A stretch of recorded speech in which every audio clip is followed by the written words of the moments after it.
Here's a question nobody asks you out loud. When was the last time you actually focused on something? For real? For an hour, with no phone in your hand? Not watched a video and not scrolled, but actually sat there on one thing until it was done? If you have to think about it, that's the answer. Now, I want to be clear about something before we go any further.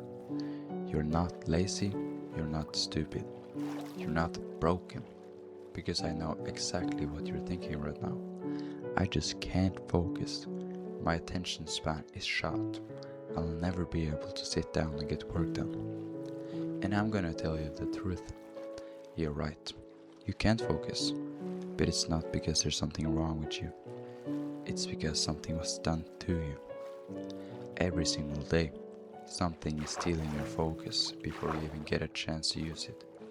And you don't notice, because it feels completely normal. Here's the thing nobody says out loud. Your phone isn't just a distraction.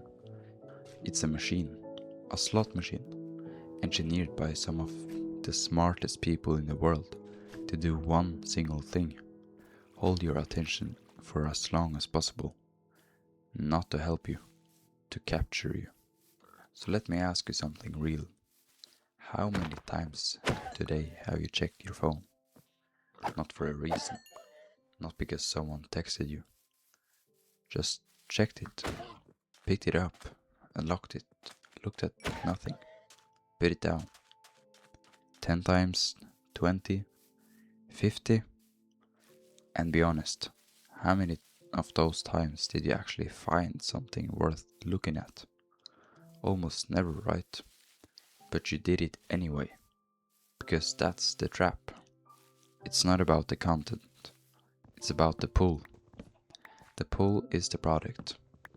And here's the part that hurts. Every single one of those pulls is a tiny cut.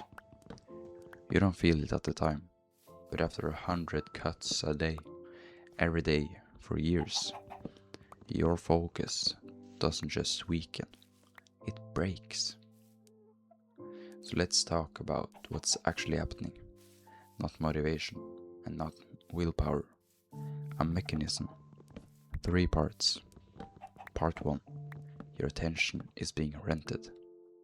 Every app you open is designed like a slot machine. You pull the lever and you get hit. You pull again. A notification, a new video, a red dot. Each one gives you a tiny spike of dopamine. And dopamine is the chemical that makes you want the next thing. You're not addicted to your phone. You're addicted to the possibility of the next thing.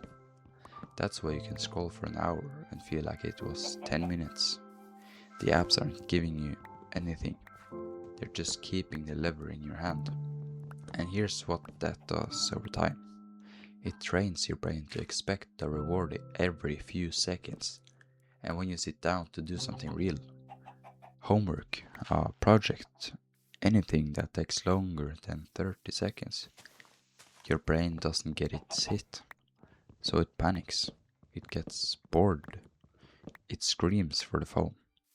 That's not a character flaw, that's a trained response. And trained responses can be untrained.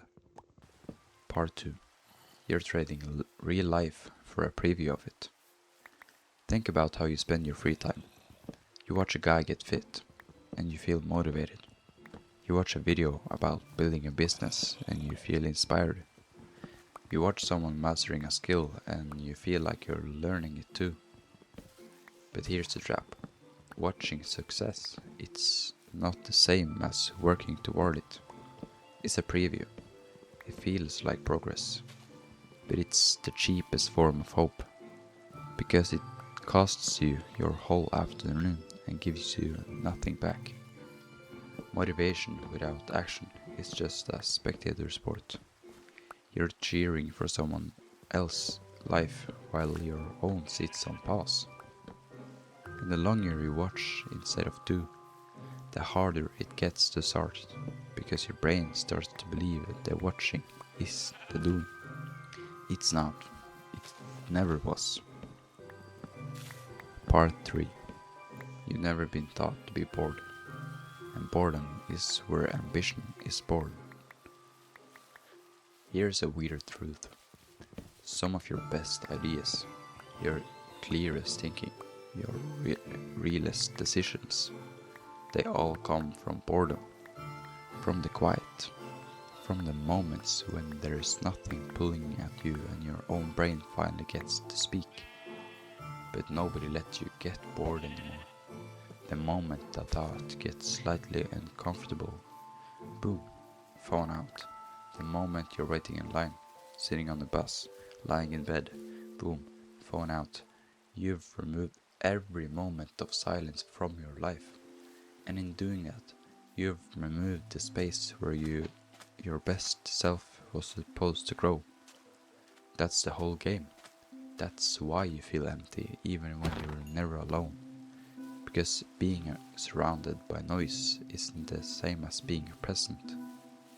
I'm not gonna give you a 12-step plan you'll abandon by Friday. 3 moves, that's it, and none of them require willpower. Move 1. Kill the 2 worst apps. Not all of them, just the 2. You won't delete everything, so don't lie to yourself. But pick the 2 that eat the most time with the least value. Delete them. 30 seconds of discomfort, once, and don't replace them with anything. Let the silence in.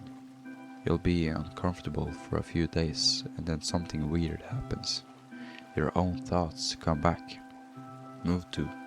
Give your brain a longer reward. Here's the trick to beating a slot machine. You don't fight the dopamine, you redirect it. Pick one real thing. Reading, a skill, the gym, writing, and do it for just 10 minutes before you touch your phone. 10 minutes feels impossible at first, but every day you do it, you're teaching your brain rewards take longer than 3 seconds now, and that rewiring is the whole battle. Move 3. Protect the first hour of your day. No phone until you've done one real thing. Your brain is the sharpest and most powerful in the morning, and right now you're spending that freshness on everyone else's content instead of your own life. One real thing before the scroll. Just one. Do that for 2 weeks, and watch how much sharper everything feels. Look, I'm not telling you to become a productivity robot. I'm not telling you to never have fun. That's not the point, and that's not the life you want anyway. The point is, your attention is the most valuable thing you own, more than your time, more than your money, because what you give your attention to is what your life becomes. Right now, you're giving it to people who built machines to take it from you, and they're winning, not because they're smarter than you, but because you never realized it was a fight. You're at the perfect age to take it back. You have time on your side, more than you'll ever have again. The version of you in 5 years is watching right now, and that version is either grateful or furious. So here's your one assignment, because I'm not gonna let you scroll away without one. Do one real thing before you touch your phone. It doesn't have to be big. 10 minutes, just not nothing. If this helped, subscribe. I'm posting real talk like this every week. And comment below, how many times a day do you think you check your phone? I'll pin the most honest one.